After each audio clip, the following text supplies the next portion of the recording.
It was about 6 weeks before I left Madurai for good, and the great change in my life took place. It was quite sudden. I was sitting alone in a room on the first floor of my uncle's house.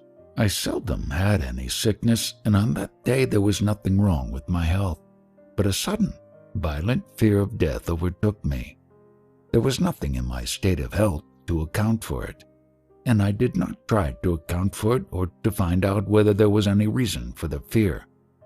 I just felt I am going to die, and began thinking what to do about it. It did not occur to me to consult the doctor or my elders or friends. I felt that I had to solve the problem myself, there and then. The shock of the fear of death drove my mind inwards, and I said to myself, mentally, without actually framing the words, "Now death has come. What does it mean? What is it that is dying?" The body dies, and I at once dramatized the occurrence of death. I lay with my limbs stretched out stiff, as though rigor mortis had set in, and imitated a corpse so as to give greater reality to the inquiry. I held my breath and kept my lips tightly closed so that no sound could escape, so that neither the word "I" nor any other word could be uttered. "Well then," I said to myself, "this body is dead. It will be carried stiff to the burning ground and there burnt and reduced to ashes. But with the death of this body, am I dead? Is the body I?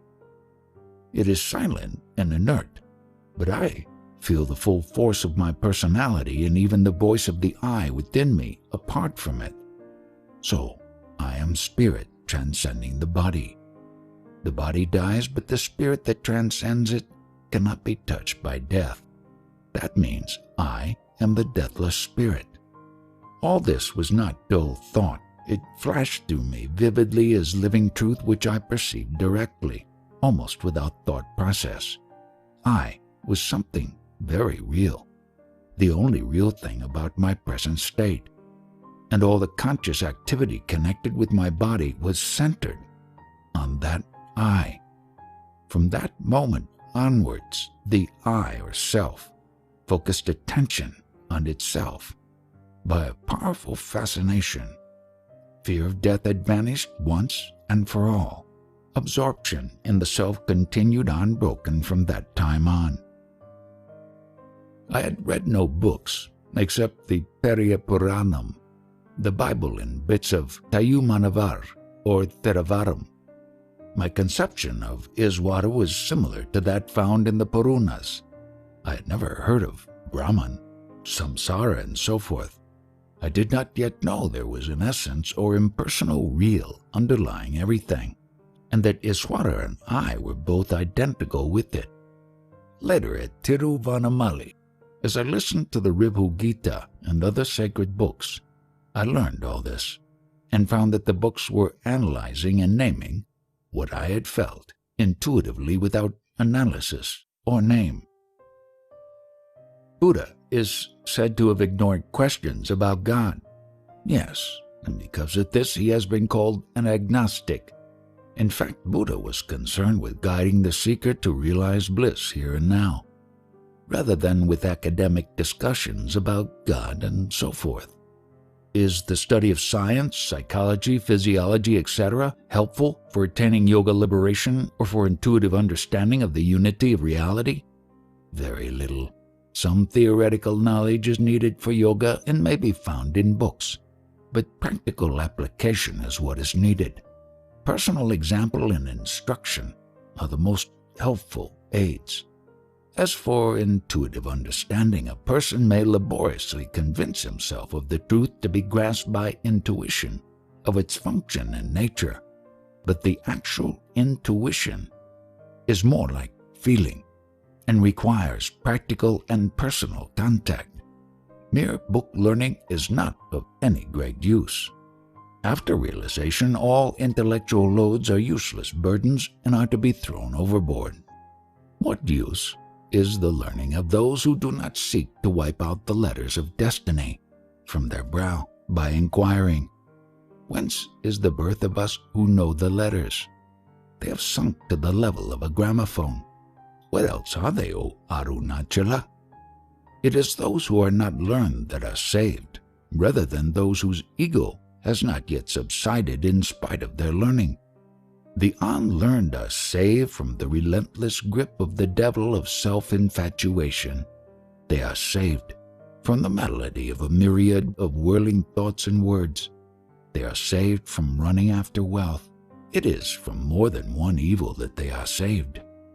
It is due to illusion born of ignorance that men fail to recognize that which is always and for everybody, the inherent reality dwelling in its natural heart center, and to abide in it, and that instead they argue that it exists or does not exist, that it has form or has not form, or is non-dual or is dual.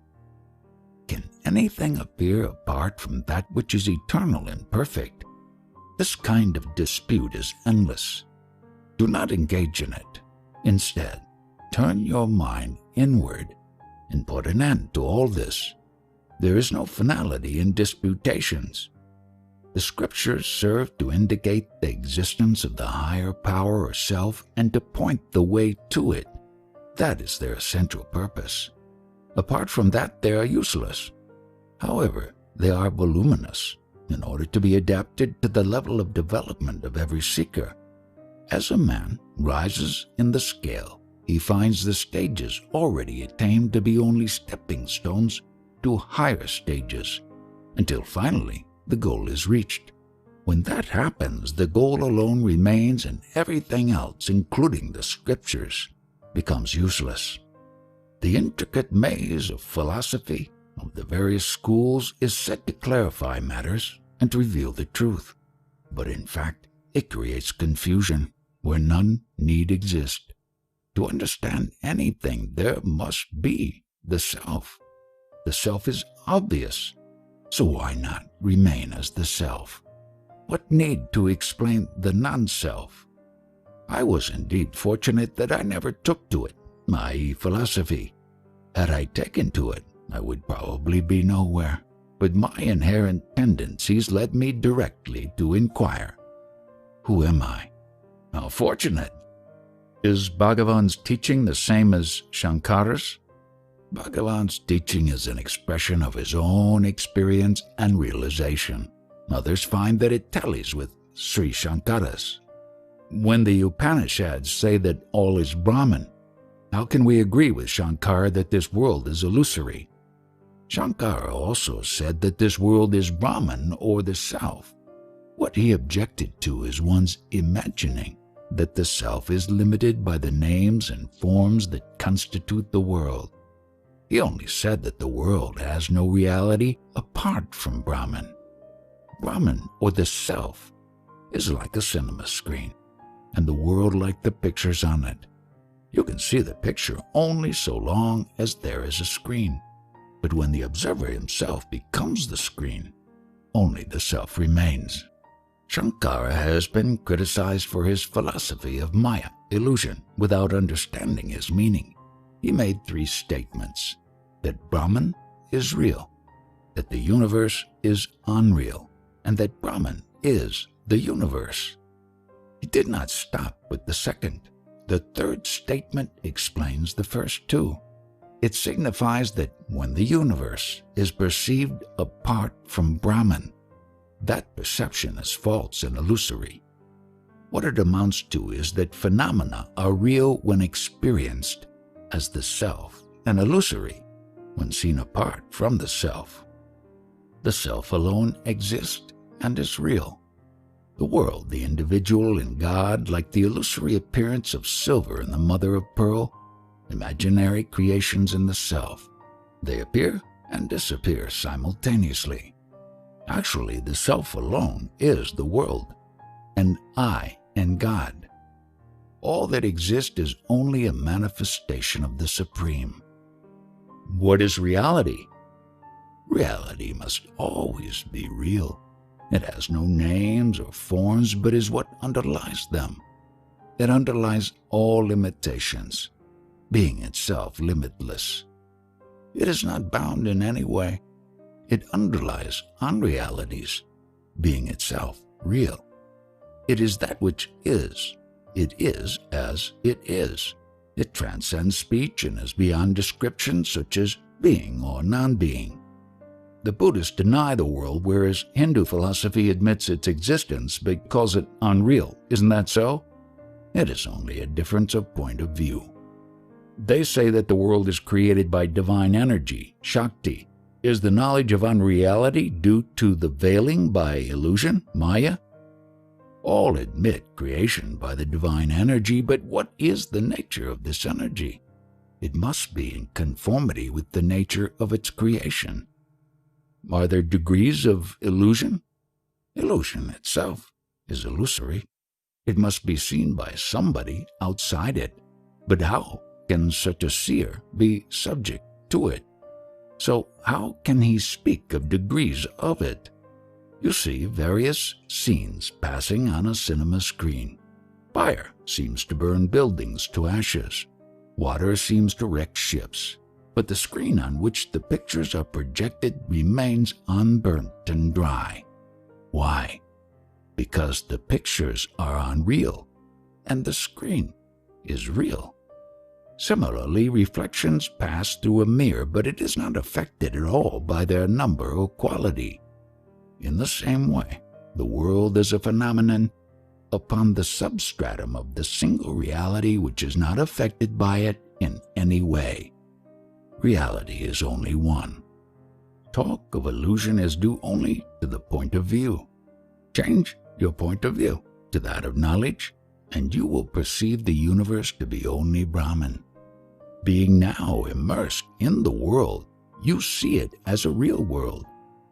Get beyond it, and it will disappear, and reality alone will remain. The world is perceived as an apparent objective reality when the mind is externalized, thereby abandoning its identity with the self. When the world is thus perceived, the true nature of the self is not revealed. Conversely, when the self is realized, the world ceases to appear as an objective reality. That is illusion, which makes one take what is ever present and all-pervasive, full to perfection and self-luminous, and is indeed the self in the core of one's being, for non-existent and unreal. Conversely, that is illusion, which makes one take for real and self-existent what is non-existent and unreal, namely the trilogy of world, ego, and God. To those who have not realized the self, as well as to those who have, the world is real. But to the former, truth is adapted to the form of the world, whereas to the latter, truth shines as the formless perfection and the substratum of the world. This is the only difference between them. Sometimes you say that the imaginary and the real are the same. I do not understand. Yes, I do sometimes say that. What do you mean by real? What is it that you call real?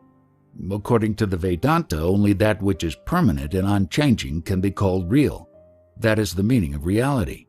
The names and forms which constitute the world continually change and perish, and are therefore called unreal. It is unreal, imaginary, to limit the self to these names and forms, and real to regard all as the self. The non-dualist says that the world is unreal, but he also says all this is Brahman. So it is clear that what he condemns is regarding the world as objectively real in itself, not regarding it as Brahman. He who sees the self alone in the world also. It is immaterial to the enlightened whether the world appears or not. In any case, his attention is turned to the self.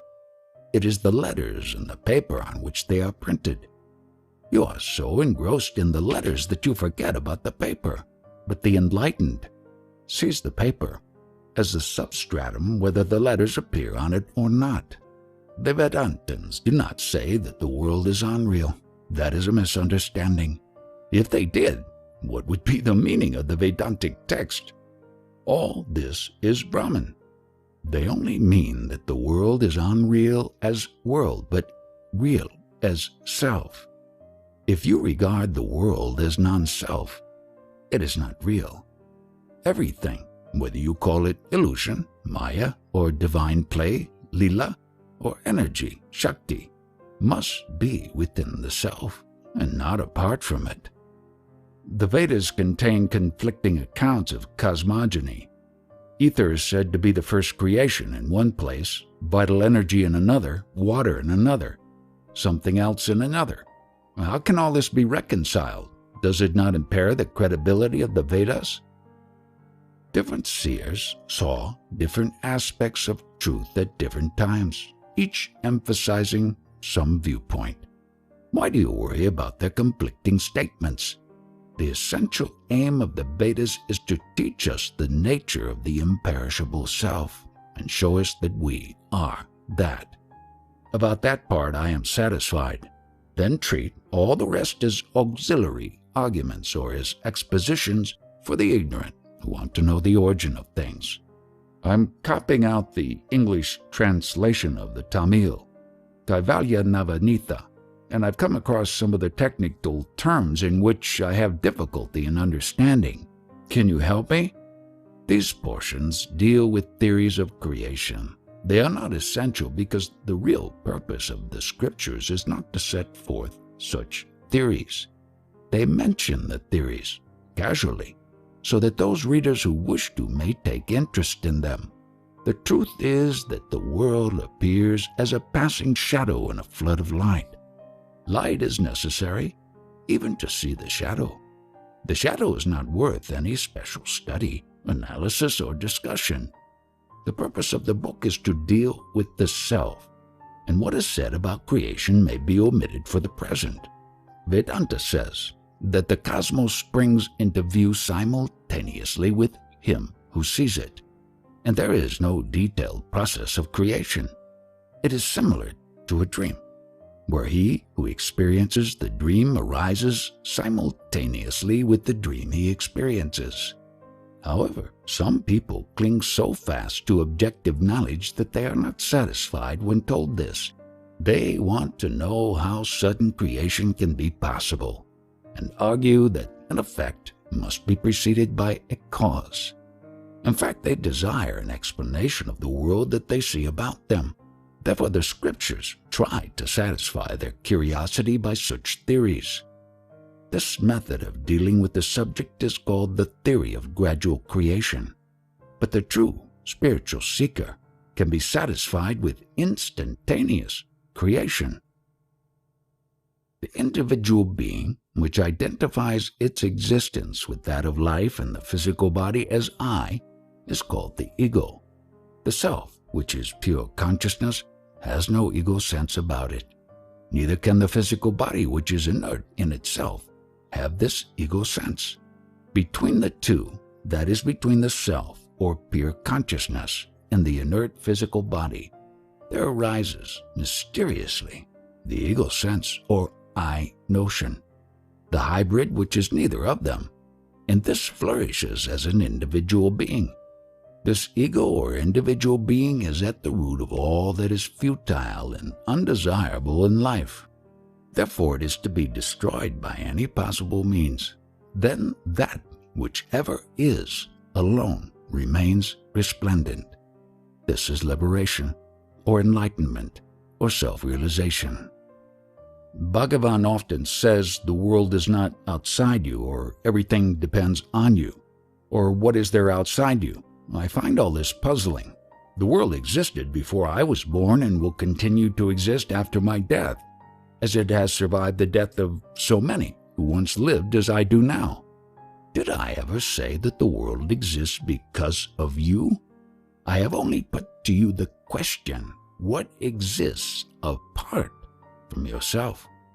You ought to understand that by the self, neither the physical body nor the subtle body is meant.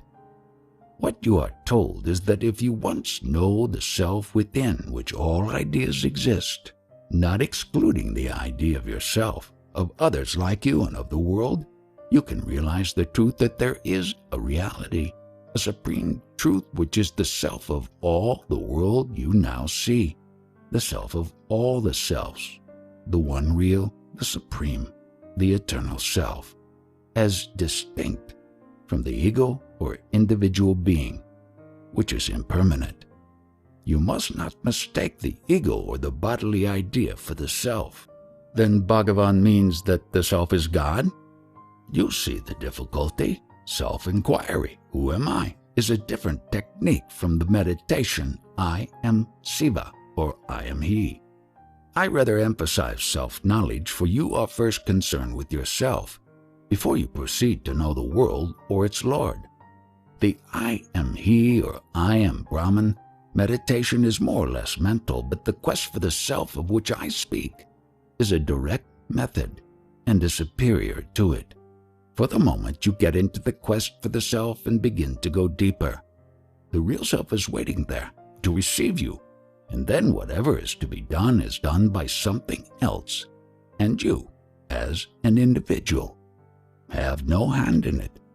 In this process, all doubts and discussions are automatically given up, just as one who sleeps forgets all his cares for the time being. What certainty is there that something awaits there to receive me? When a person is sufficiently mature, he becomes convinced, naturally. How is this maturity to be attained? Various ways are prescribed, but whatever previous development there may be, earnest self-inquiry hastens it. That is arguing in a circle. I am strong enough for the quest if I am mature, and it is the quest that makes me mature. The mind does not have this sort of difficulty. It wants a fixed theory to satisfy itself with. Really, however, no theory is necessary for the man who seriously strives to approach God or his true self. Everyone is the self, and indeed is infinite. Yet each person mistakes his body for his self. In order to know anything, illumination is necessary. This can only be of the nature of light. However, it lights up both physical light and physical darkness. That is to say that it lies beyond apparent light and darkness. It is itself neither, but it is said to be light because it illumines both. It is infinite, and it is consciousness. Consciousness is the self of which everyone is aware. No one is ever away from the self, and therefore everyone is in fact self-realized. Only, and this is the great mystery, people do not know this and want to realize the self. Realization consists only in getting rid of the false idea that one is not realized. It is not anything new to be acquired. It must already exist or would not be eternal, and only what is eternal is worth striving for.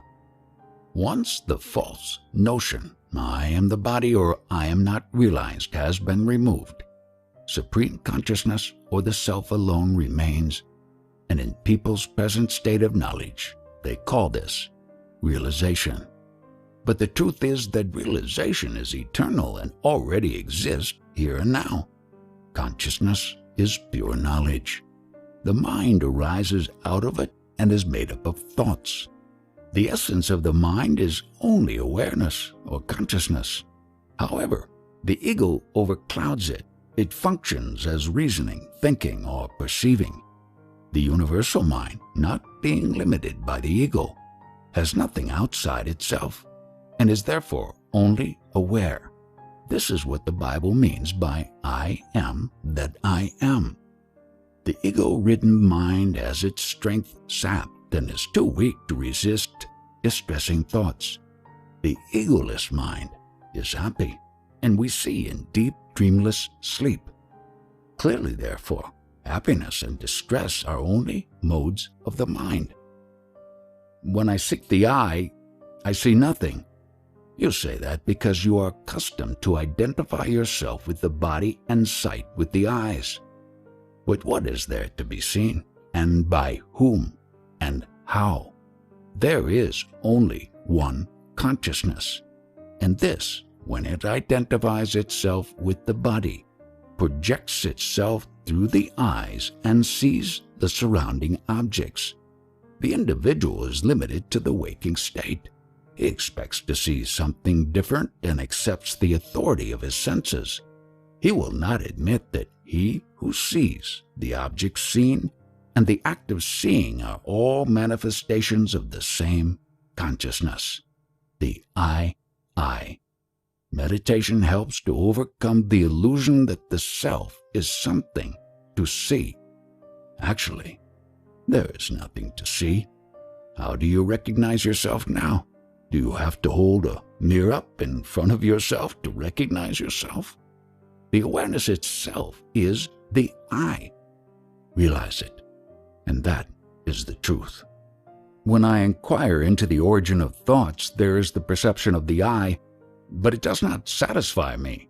Quite right, because this perception of I is associated with the form, perhaps with the physical body. Nothing should be associated with the pure self. The self is the pure reality in whose light the body, the ego, and all else shine. When all thoughts are stilled, pure consciousness remains over. How did the ego arise? There is no ego. If there were, you would have to admit of two selves in you. Therefore, there is no ignorance. If you inquire into the self, ignorance, which is already non-existent, will be found not to exist, and you will say that it has fled.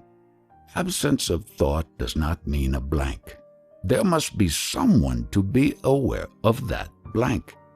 Knowledge and ignorance pertain only to the mind and are in duality, but the self is beyond them both. It is pure light. There is no need for one self to see another. There are no two selves. What is not the self is mere non-self and cannot see the self. The self has no sight or hearing. It lies beyond them. All alone is pure consciousness.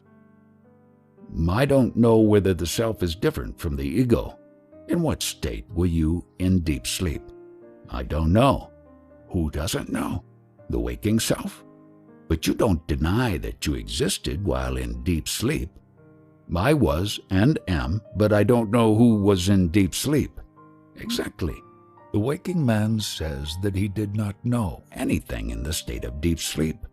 Now he sees objects and knows that he exists, but in deep sleep there were no objects and no spectator. And yet the same person who is speaking now existed in deep sleep also. What is the difference between the two states? There are objects and the play of senses now, while in deep sleep there were not. A new entity, the ego, has arisen.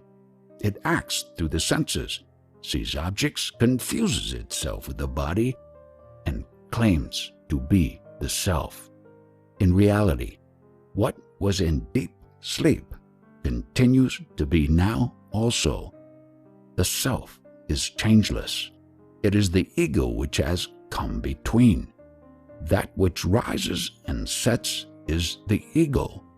That which remains changeless is the self.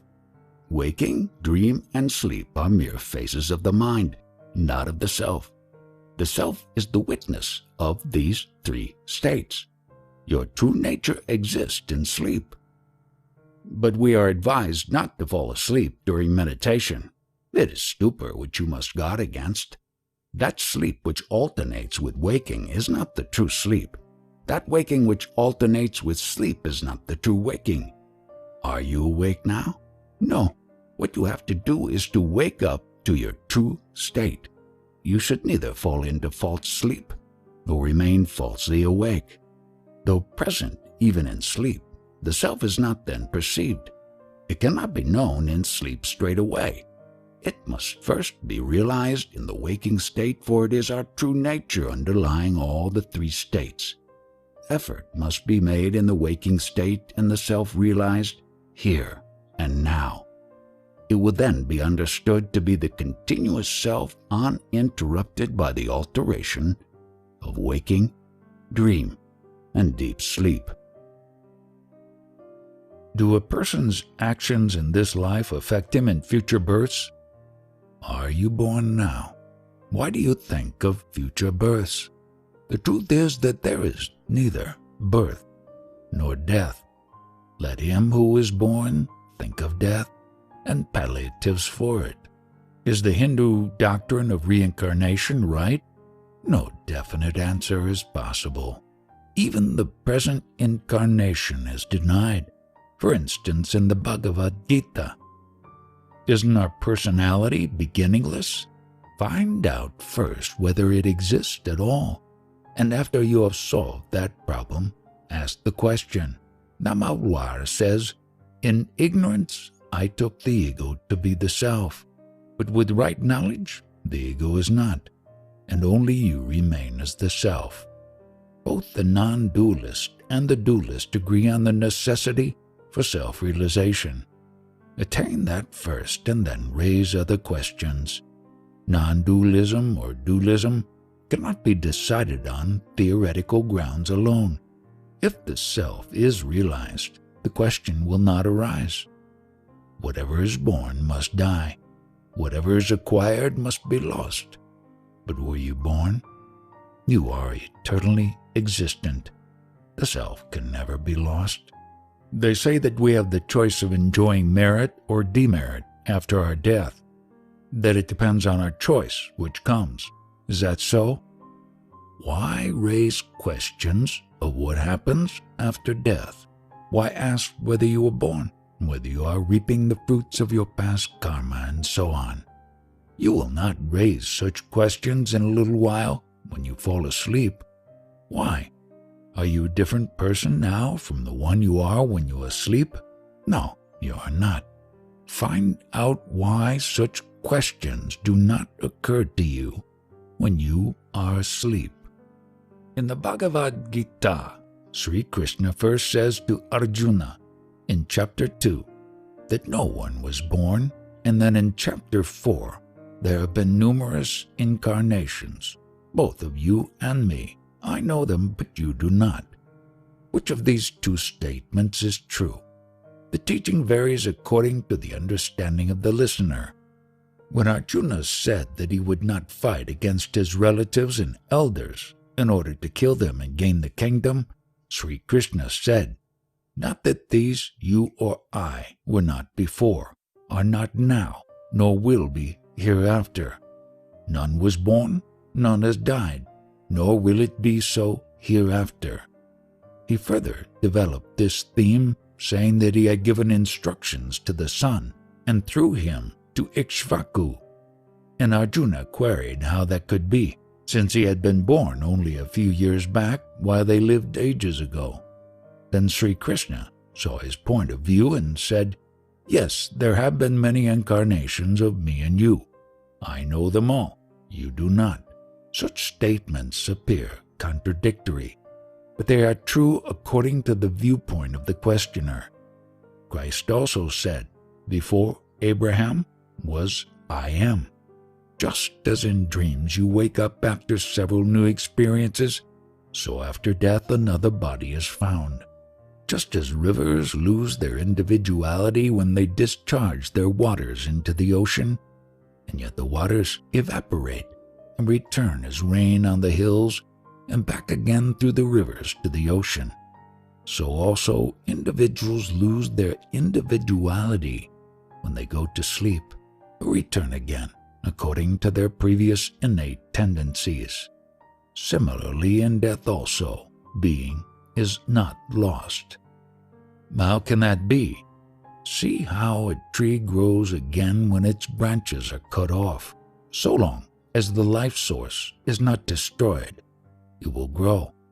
Similarly, latent potentialities withdrawn into the heart at death, but do not perish. That is how beings are reborn. In truth, there is neither seed nor tree, there is only being. How long is the interval between death and rebirth? It may be long or short, but a realized man undergoes no such changes. He merges into the infinite being, as is said in the Brihad Aranyaka Upanishad.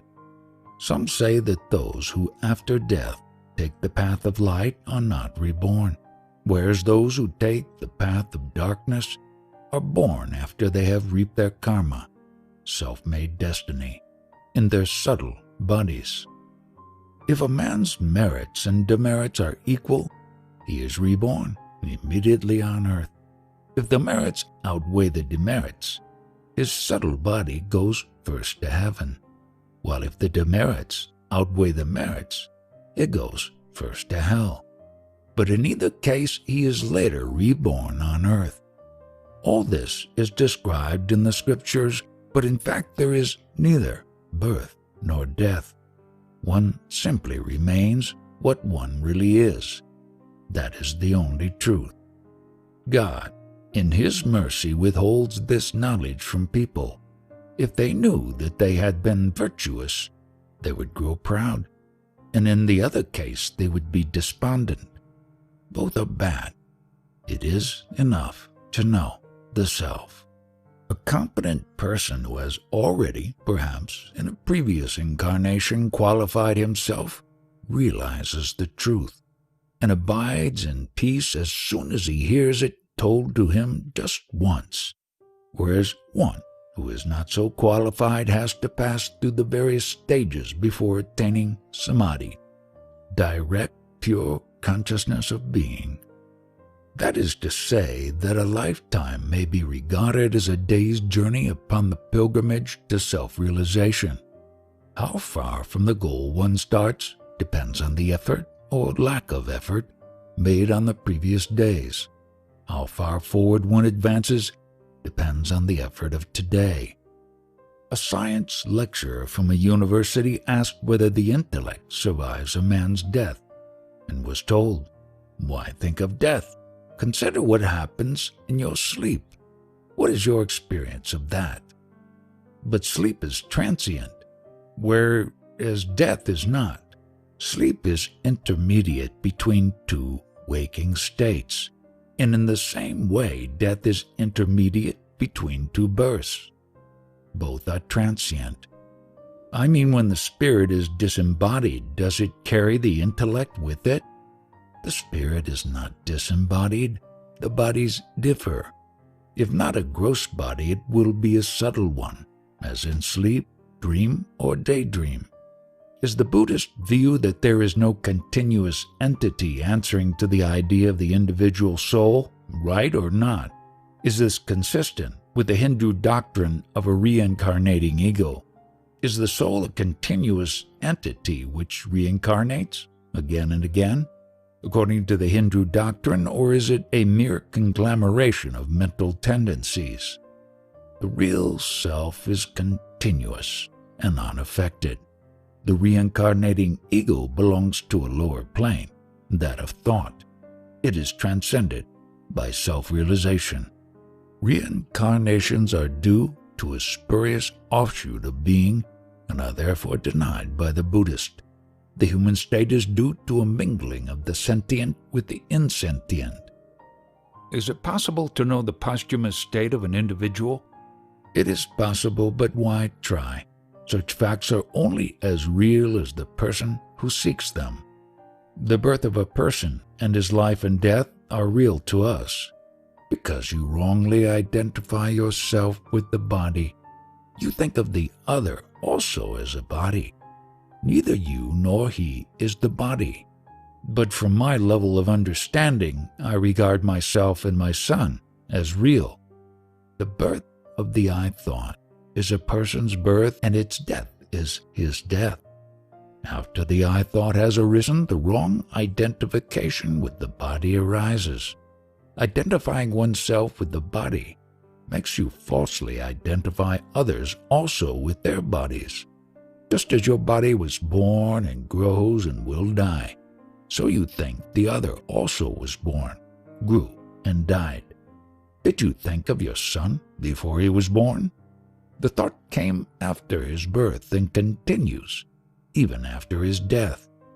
He is your son only insofar as you think of him. Where has he gone? To the source from which he sprang.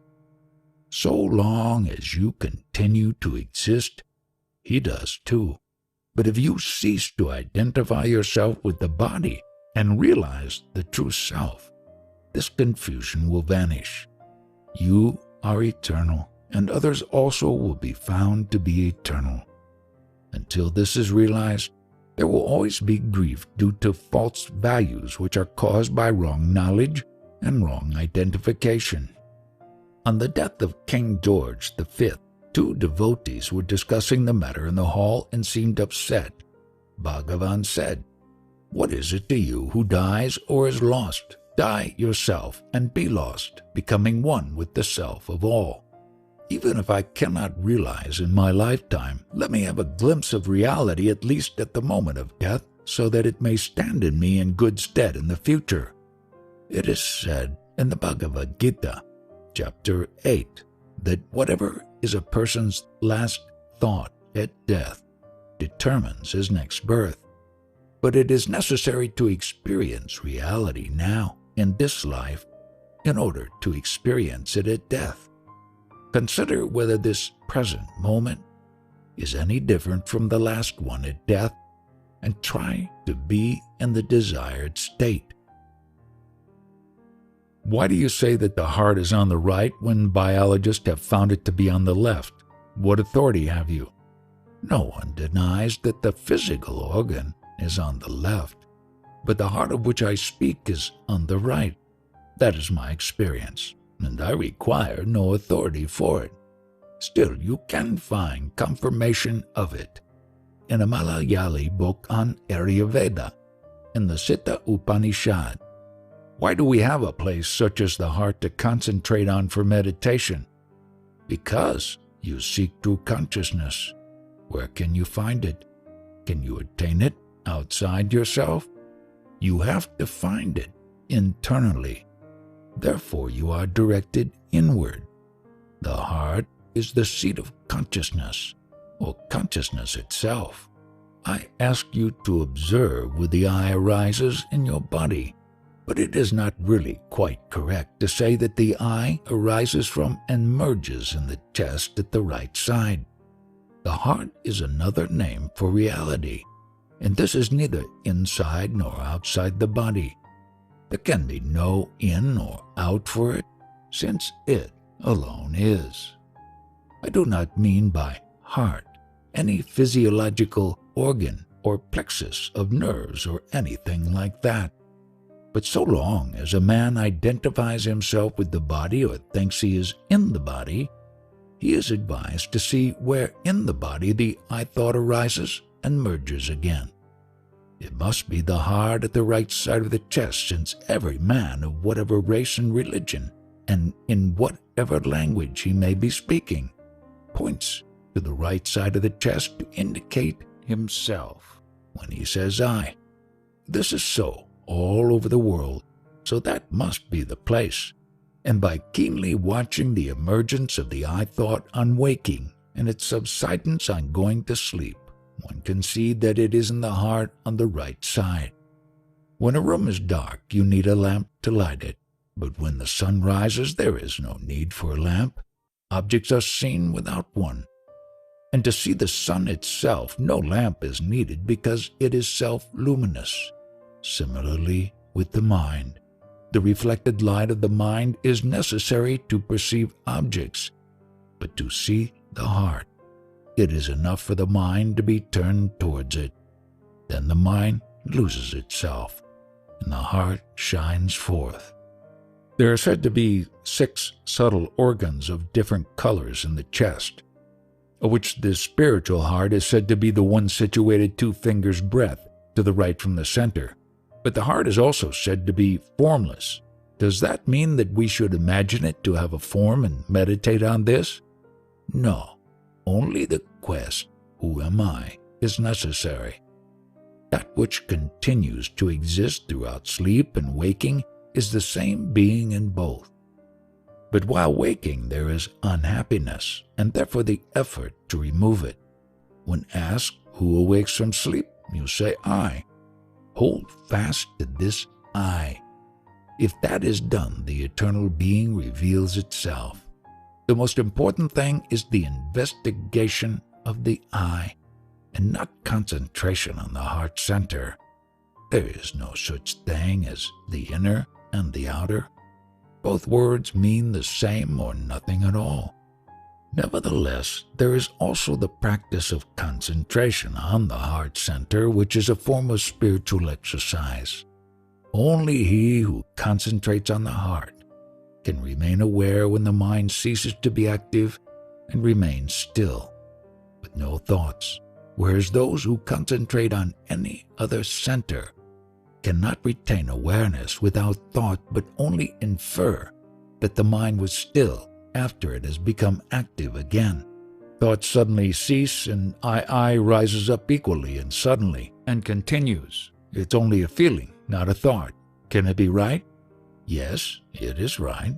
Thoughts have to cease and reason to disappear for the I to rise up and be felt. Feeling is the main thing, not reason. Moreover, it is not in the head, but at the right side of the chest. That is where it should be, because the heart is there. When I look outwards, it disappears. What should I do? Hold fast to it. The bliss of self is always yours, and you will find it if you seek it earnestly.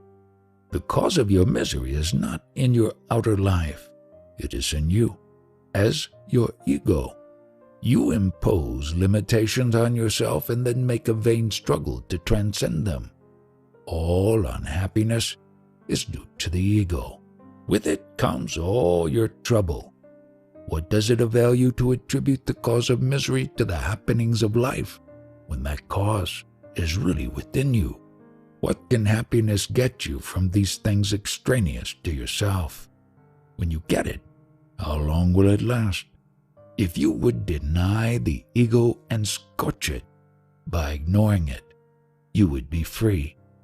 If you accept it, it will impose limitations on you and throw you into a vain struggle to transcend them. That was how the thief sought to ruin King Janaka. To be the self that you really are is the only means to realize the bliss that is ever yours. A very devoted and simple devotee had lost his only son, a child of 3. The next day he arrived at the ashram with his family. Training of mind helps one to bear sorrows and bereavements with courage. But the loss of one's children is said to be the worst of all griefs.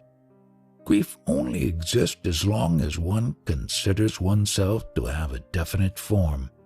If the form is transcended, one knows the oneself to be eternal.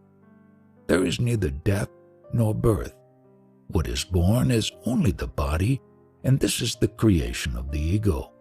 But the ego is not ordinarily perceived without the body, and so is identified with it. It is thought that matters. Let the sensible man consider whether he knew his body while in deep sleep. Why then does he feel it in the waking state? Although the body was not felt in sleep, did not the self exist? What was his state when in deep sleep? And what is it now when awake?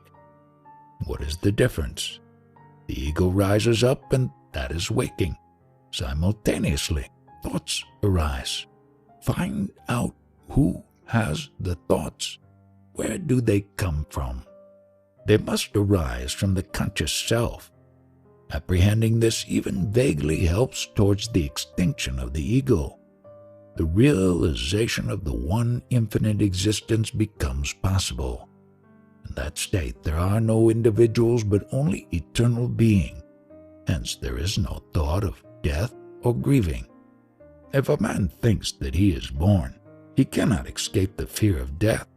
Let him find out whether he was ever born or whether the self takes birth. He will discover that the self always exists, and that the body which is born resolves itself into thought, and that the emergence of thought is the root of all mischief. Find where thought comes from, and then you will abide in the ever-present inmost self and be free from the idea of birth and the fear of death. If someone we love dies, it causes grief. Should we avoid such grief by either loving all alike or not loving at all? If someone we love dies, it causes grief to the one who continues living. The way to get rid of grief is not to continue living. Kill the griever, and who will then remain to grieve? The ego must die. That is the only way. The two alternatives you suggest amount to the same. When all are realized to be the one self, who is there to love or hate? Widespread distress, such as famine, pestilence, spreads havoc in the world. What is the cause of this state of affairs? To whom does all this appear? That won't do. I see misery all around. You are not conscious of the world and its suffering while asleep, but you are now that you are awake. Continue in the state in which you are not affected by such things. When you are not aware of the world, that is to say, when you remain as the self in the state of sleep, its sufferings do not affect you. Therefore, turn inwards and seek the self, and there will be an end both of the world and of its miseries. But that is selfishness.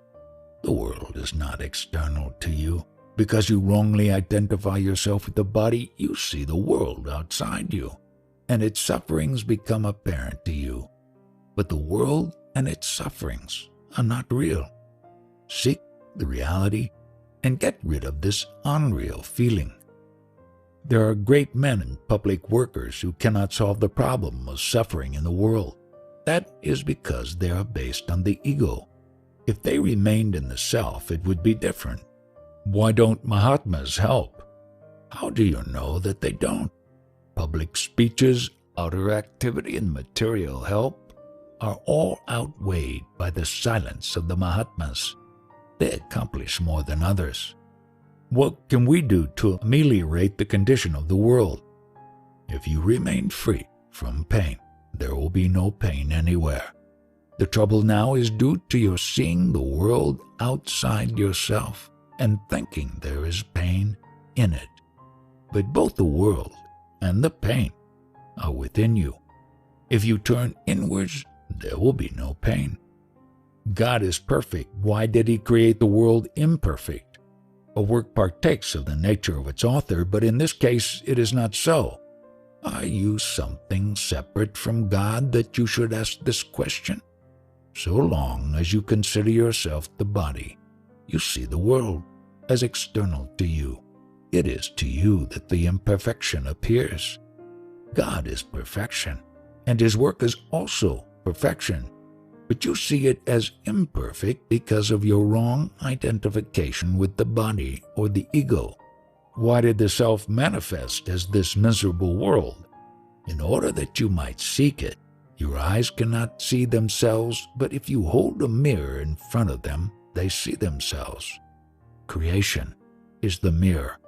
See yourself first, and then see the whole world as the self. Then what it amounts to is that I should always turn inwards. Yes. Shouldn't I see the world at all? You are not told to shut your eyes to the world, but only to see yourself first, and then see the whole world as the self. If you consider yourself as the body, the world appears to be external.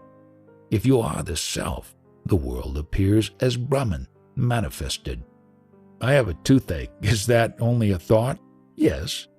Then why can't I think that there is no toothache and so cure myself?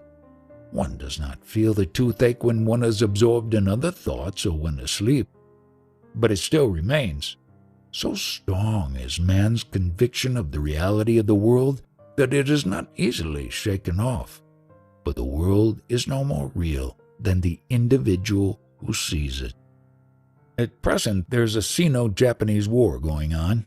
If it is only in the imagination, can or will Sri Bhagavan imagine it not to be going on and so put an end to it? The Bhagavan of the questioner, whom the questioner sees as an external being, is as much a thought of his as the Sino-Japanese war. But why should there be suffering now? If there is no suffering, how could the desire to be happy arise? If that desire did not arise, how could the quest of the self arise? Then is all suffering good? Yes. What is happiness? It is a healthy and handsome body, regular meals, and so on. Even an emperor has endless troubles, although he may be in good health. So all suffering is due to the false notion, I am the body. Getting rid of this is knowledge.